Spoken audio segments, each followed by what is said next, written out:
Es realmente un gusto estar nuevamente acá en esta instancia, agradecer a la Confederación de Cámaras Empresariales nuevamente por la invitación y también saludar particularmente a la Asociación Rural del Uruguay por esta nueva edición de la Expo Prado, saludar al señor Presidente de la República, a la señora Vicepresidenta, además autoridades y a mis compañeros de panel. Este es un gobierno que ha enfrentado en estos 3 años y medio 4 adversidades relevantes, todas ellas totalmente ajenas a nuestra voluntad. Una pandemia que no ocurría desde hacía un siglo, los impactos globales de la invasión de Rusia a Ucrania, una sequía histórica y el impacto aún presente de las distorsiones de los precios de Argentina y sus efectos múltiples en la economía uruguaya. A pesar de todas estas adversidades, hoy tenemos un nivel de empleo con todos los indicadores por encima de los que existían cuando asumimos el gobierno. Incluso hay que ir a los datos de 2017 para encontrar resultados tan favorables. En los primeros 7 meses de este año se crearon en promedio 30.000 puestos de trabajo más con respecto a igual periodo del 2022. Es decir, que a mediados del 23 se han recuperado los 50.000 puestos de trabajo que se habían perdido en los 3 años previos a la pandemia y además los 60.000 que cayeron en el año 2020 durante la pandemia. Estamos hablando que entre 2021, 2022 y lo que va del 23 se han creado 120.000 puestos de trabajo. La tasa de actividad, es decir, las personas que declaran estar trabajando o buscando trabajo, aumentó en los primeros 7 meses del 2023, alcanzando al 62,9%. Esta cifra es la más alta en comparación con los primeros semestres de los últimos años, desde el 2017 a la fecha. Lo mismo ocurre con la tasa de empleo, que alcanzó en el primer semestre del 2023 el 57,6%, que es la cifra más alta también desde el 2017.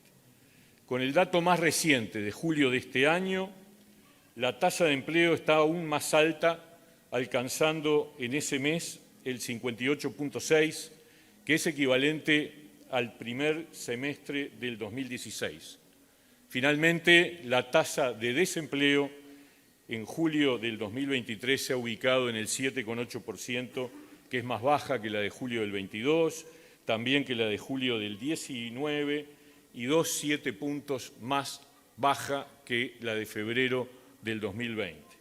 A pesar de estos resultados, algunos han querido cuestionar diciendo que el tema es la calidad de los empleos. Vamos a ver algunos indicadores correspondientes. Con respecto al subempleo, este continúa durante los primeros meses del 23, ubicándose en un rango entre el 8 y el 9%, lo que está dentro de los parámetros generales de los últimos años. De modo que no ha aumentado el número de personas que declaran estar trabajando menos de las horas que desearían hacerlo. Y la informalidad, otro indicador de precariedad en el trabajo, se ubica en un rango del 20 al 21%, muy por debajo de la informalidad que se registraba en los años previos a la pandemia, que era alrededor del 25%.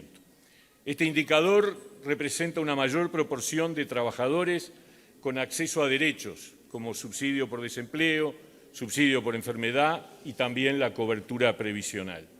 Es decir, tenemos más personas trabajando y además proporcionalmente son más los que tienen derechos protegidos por la seguridad social. Lo mismo pasa con las cifras en trabajadores en seguro de paro.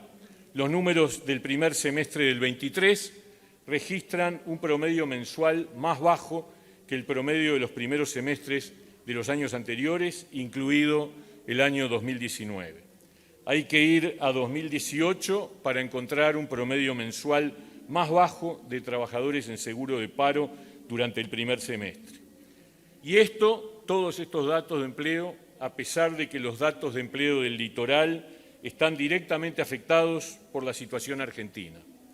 Imagínense cómo serían los datos generales si no tuviéramos el impacto de la competitividad con Argentina.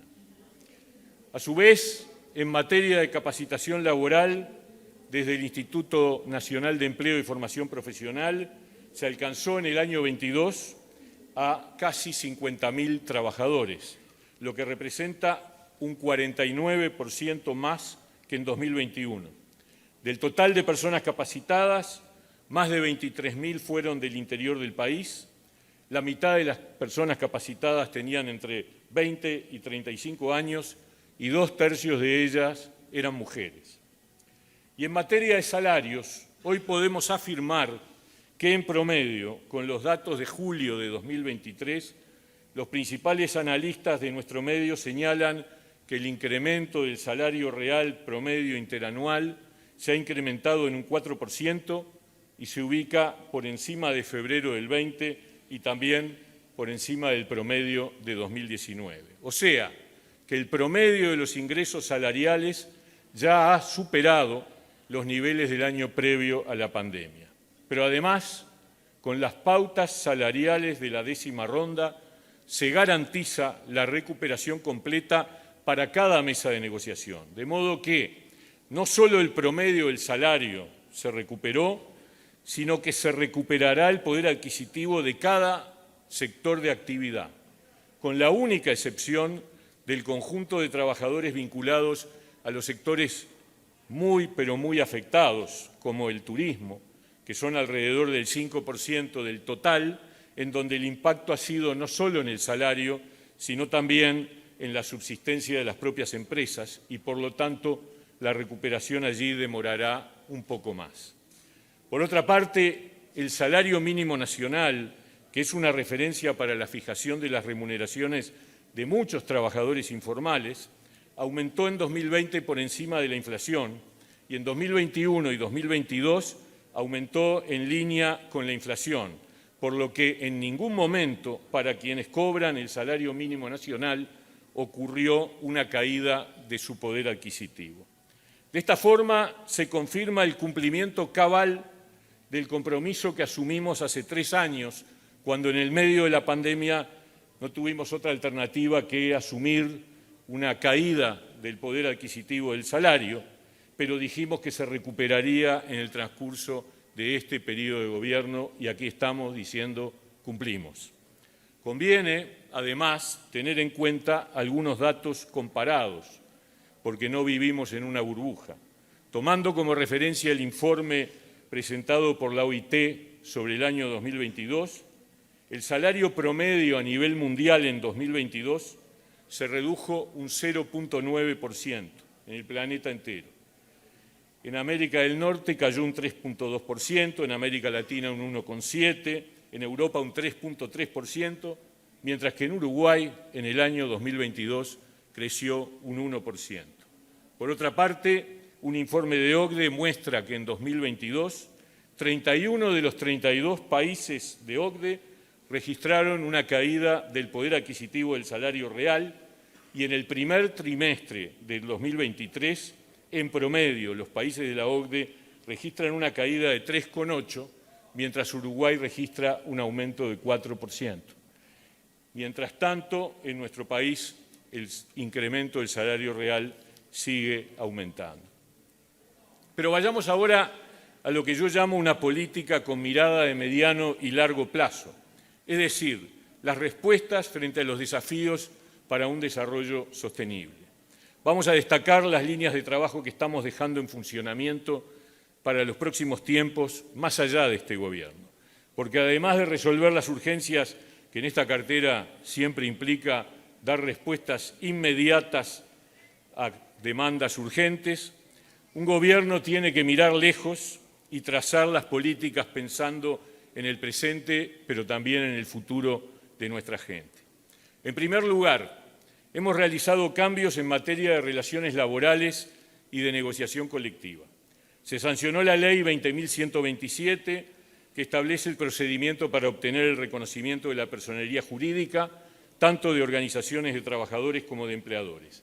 Esta ley permite que las organizaciones de trabajadores y de empleadores puedan ser titulares de derechos y obligaciones civiles y, por tanto, se hacen responsables jurídicamente por eventuales irregularidades que cometan. La existencia de la personería jurídica es un requisito para que estas organizaciones tengan derecho a acceder a información reservada y también para que se realice el descuento de la cuota gremial por planilla. En tal sentido, se crea un registro dentro del Ministerio de Trabajo que llevará los trámites de las personerías jurídicas regidas por la nueva ley. El registro estará vigente seguramente en el correr de este mes y será un instrumento adicional para otorgar garantías en las negociaciones entre las partes. Por otro lado, como bien decía el señor presidente de la Confederación de Cámaras Empresariales, se aprobó la Ley 20.145, que modifica diversos aspectos de la Ley de Negociación Colectiva para adecuarla a la normativa de la OIT. Como hemos dicho en diferentes oportunidades, no podemos aceptar que la OIT incluya a Uruguay entre aquellos países que violan la normativa laboral internacional.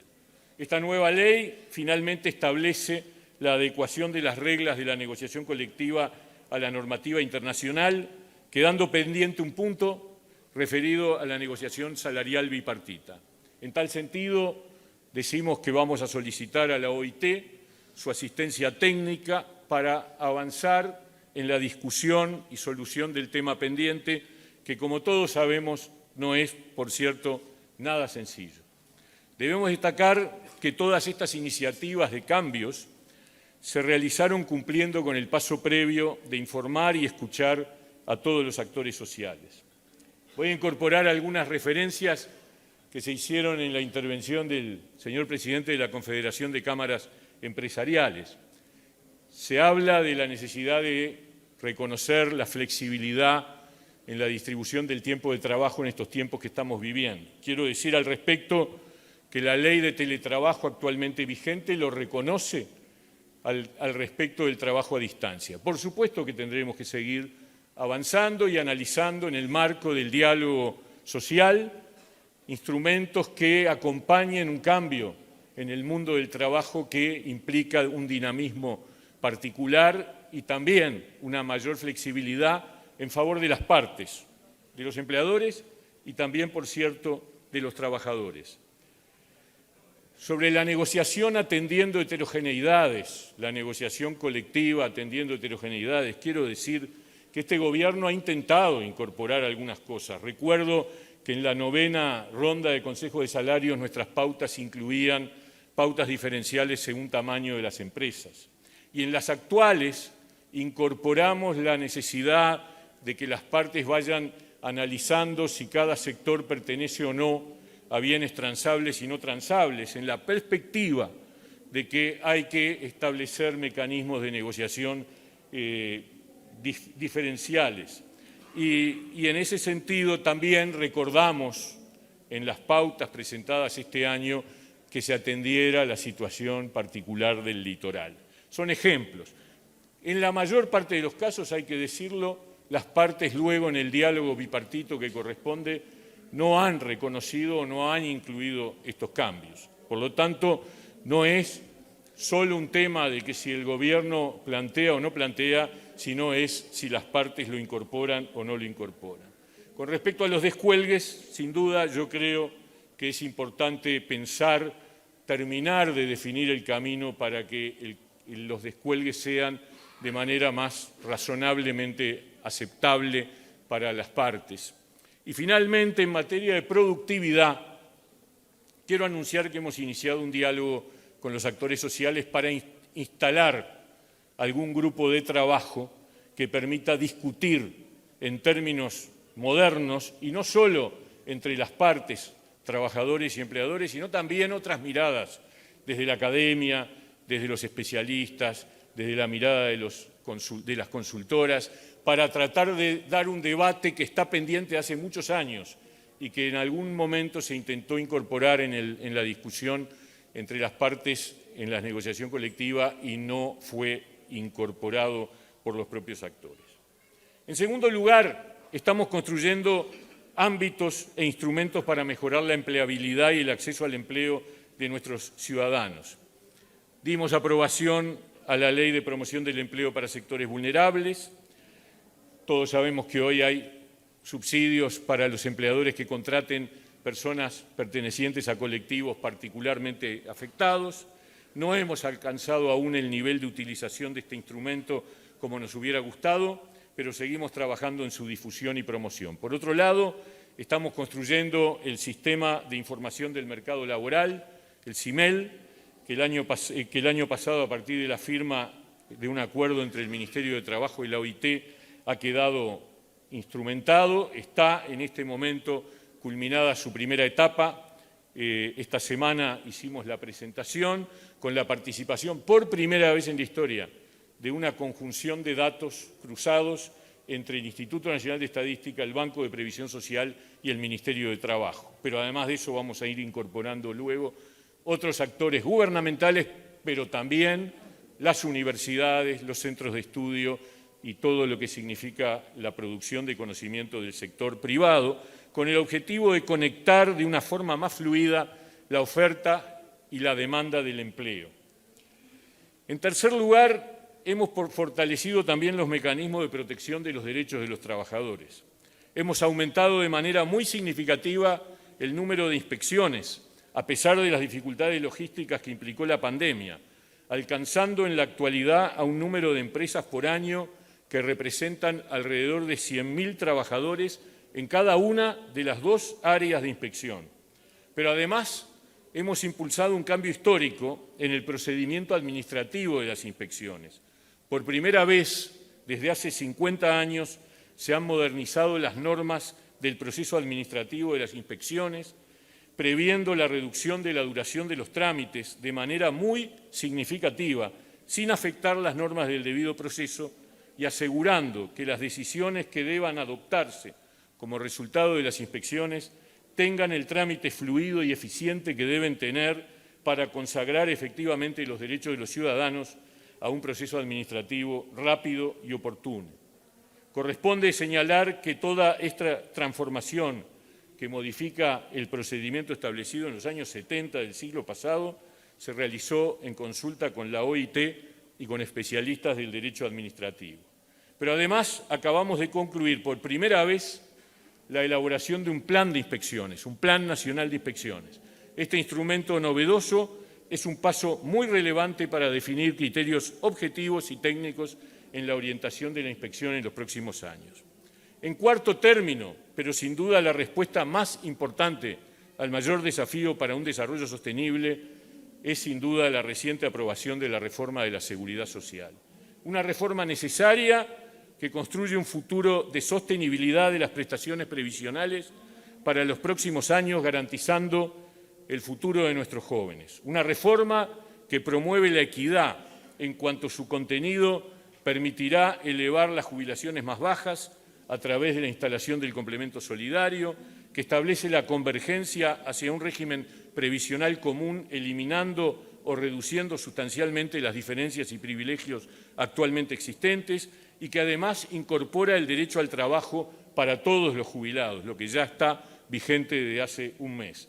Pero también ha sido el resultado, y esto lo digo con particular énfasis, del proceso de participación más profundo y abarcativo en la historia del país sobre este tema. Se escuchó la voz de decenas y decenas de organizaciones y tuvimos instancias múltiples de participación de todos los partidos y los actores sociales para llegar al final a la aprobación del proyecto. Sobre la iniciativa plebiscitaria que acaba de aprobarse por el movimiento sindical en esta materia, simplemente diremos que en caso de concretarse, llevaría al país, y lo digo con total responsabilidad, al colapso del sistema previsional, incrementando de manera gigantesca el déficit ya muy elevado del sistema. Esta reforma que se propone va en sentido absolutamente opuesto a los objetivos que nuestro país debe asumir y que, por otra parte, todo el sistema político ha reconocido como necesario e imprescindible. Pero además afectaría un valor sustancial que distingue a nuestro país en el mundo, que es la certeza jurídica sobre los derechos de los ciudadanos, en la medida que confiscaría los ahorros de cientos de miles de uruguayos que fueron recaudados y construidos año a año y mes a mes por el trabajo de los uruguayos. En el mismo sentido de responsabilidad política, en los próximos días enviaremos al Parlamento la reforma de 2 cajas paraestatales que están en una situación que heredamos de años anteriores, no generada en este gobierno, de grave e inminente crisis de viabilidad patrimonial. Me refiero a la caja bancaria y a la caja de profesionales. En síntesis, hemos recuperado el empleo y el poder adquisitivo del salario. Hemos aprobado la reforma del régimen previsional. Hemos construido instrumentos para apoyar el crecimiento del empleo y mejorar su accesibilidad. Hemos mejorado las normas de negociación colectiva y de las relaciones laborales y hemos definido instrumentos para fortalecer la protección de los derechos de los trabajadores.